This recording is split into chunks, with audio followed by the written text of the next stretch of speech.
démarrage de l'enregistrement, ça devrait... Voilà! Nous le reconnaissons, mais il a un peu la barbe. Coronavirus.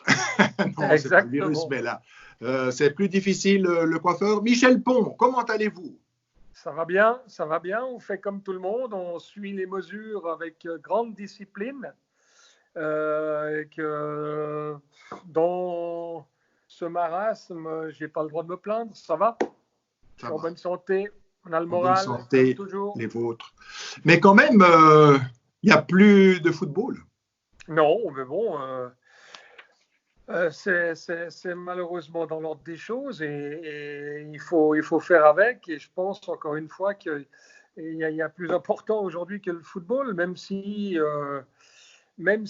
ça commence à poser, bien évidemment, surtout aussi sur l'inquiétude de tous les environnements des clubs, de tous les environnements des joueurs aussi. C'est pas simple, c'est pas simple. Ça crée aussi, comme dans tous les corps de métier, qu'ils soient indépendants, fonctionnaires, certaines anxiétés sur l'avenir, de comment ça va redémarrer, qu'est-ce qui va se passer. Mais bon, ça fait partie de cette période qu'il faut accepter et on va voir, et surtout on n'a aucune certitude de comment ça va se passer.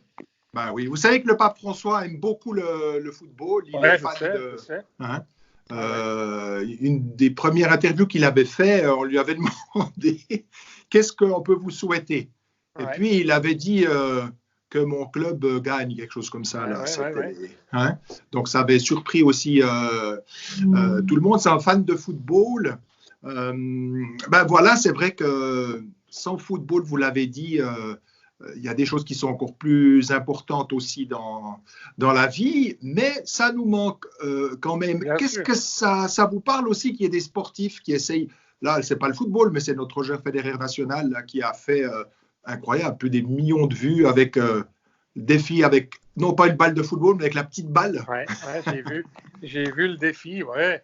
Je crois que c'est le bon moment peut-être justement pour faire un petit peu ce style de, je ne sais pas comment les appeler, de mini-défis qui changent un petit peu, qui divertissent un petit peu les gens, parce que j'imagine que ça ne va pas être simple pour beaucoup de familles dans des petits appartements, en ville, en plein centre-ville, avec les enfants qui ne peuvent plus aller dans les parcs, qui ne peuvent plus aller s'amuser. Donc j'imagine que c'est quand même, aujourd'hui, les réseaux sociaux sont une source de divertissement, et venant de Federer ou de Cristiano Ronaldo, qui a fait aussi son petit défi avec les abdominaux. Ah oui, alors lui, il est fort là-dessus. Voilà, j'ai essayé. Hein. Je suis arrivé à 90 hein, quand même. C'est pas mal. Hein.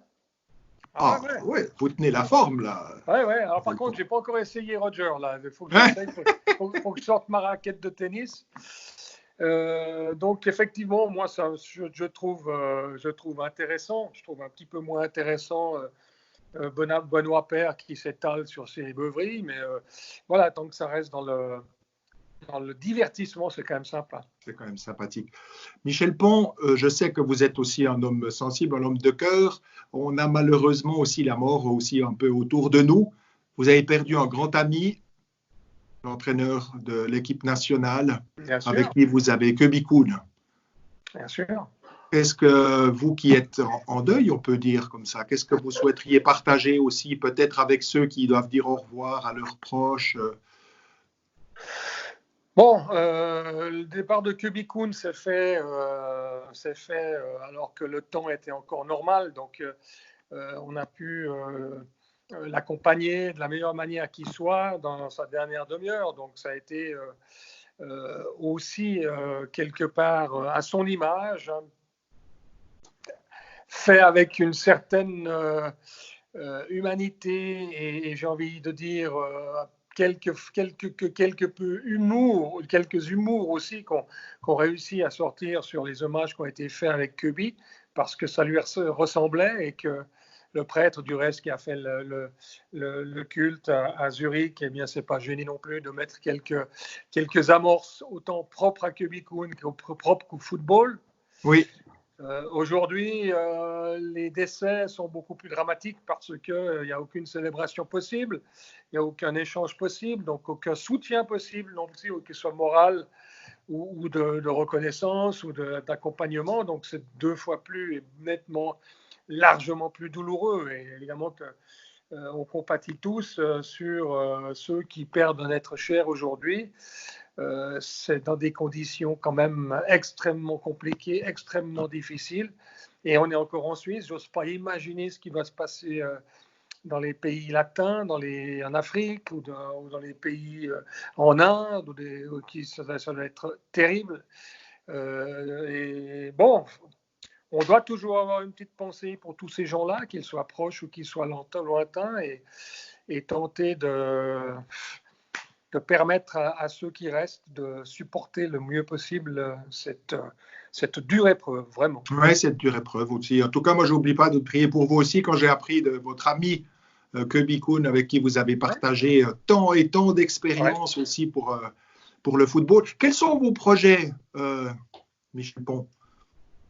Pour l'instant, je suis un petit peu en stand-by parce que jusqu'à aujourd'hui, après l'équipe suisse, je me suis lancé dans un défi de football consultant avec Hublot, les montres, qui est extrêmement investi dans le football, en Champions League, à la Coupe du Monde, à l'Euro, et où on a une belle collaboration. Bien évidemment qu'aujourd'hui, comme tout le monde, elle est stoppée parce que toute la fabrication, les commerces, l'usine Hublot est fermée, tout est fermé, donc c'est que du télétravail, des vidéoconférences et des échanges comme ça.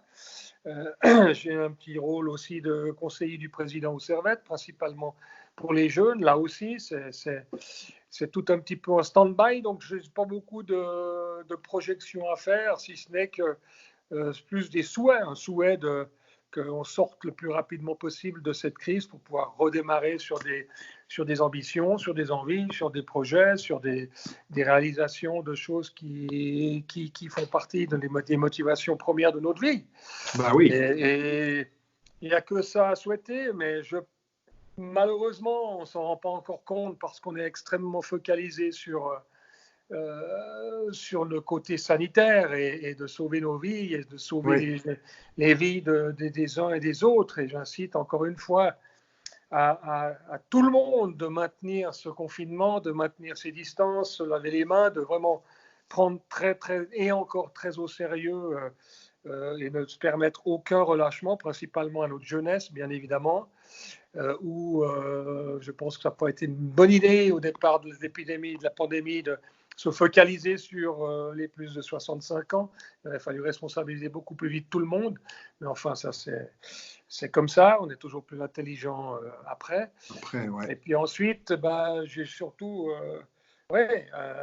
beaucoup de craintes sur notre économie et principalement sur des indépendants, sur les plus petits indépendants, sur le redémarrage de notre économie où on ne se rend pas encore compte vraiment la casse qu'il va y avoir, parce qu'il va y avoir de la casse, il va y avoir des moments extrêmement douloureux, des situations extrêmement pénibles et douloureuses sur tout un pan de l'économie qui est souvent aussi des vies, des créations de vie, des projets de vie qui risquent d'être en danger, qui peuvent être très gravement en danger, et qu'à ce titre-là, j'ai l'impression que la solidarité des uns et des autres va pas durer uniquement le temps de la pandémie, il va durer beaucoup, beaucoup plus longtemps, pour se remettre à flot et redémarrer, j'ai envie de dire, une vie normale, peut-être avec des valeurs un petit peu différentes.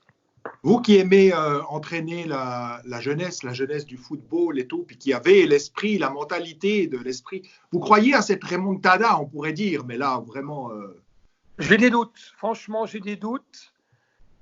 Parce que ça va durer, il va y avoir des réflexions, il va y avoir des changements, il va y avoir des adaptations, il va y avoir des remises en question surtout. Ensuite, combien de temps est-ce que ça va durer?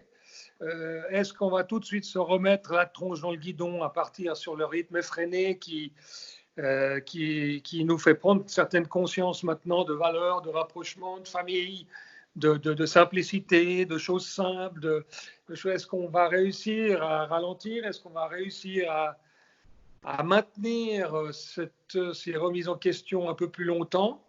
Je n'ai aucune idée, j'ai des doutes, mais je pense que de toute façon, il restera des choses positives et et on ira de l'avant comme tout le temps on a fait, en se prenant les bonnes choses, en essayant d'éliminer les mauvaises et de faire que le monde aille le mieux possible. C'est tout ce que je souhaite, quoi.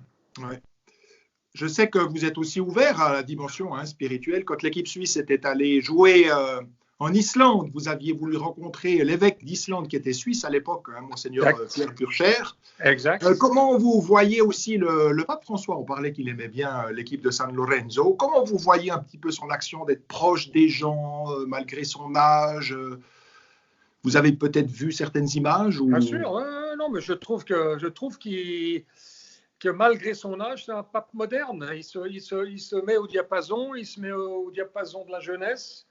Je trouve que son discours est extrêmement moderne, en tous les cas proche de la réalité. Ça, c'est une chose qui pour moi, dans la spiritualité, comme vous le savez, je ne suis pas pratiquant, je ne suis pas croyant, je crois en quelque chose. Mais vous êtes ouvert. Je suis open, voilà. Je suis open et que ce titre-là, tout ce qui fait du bien est à prendre.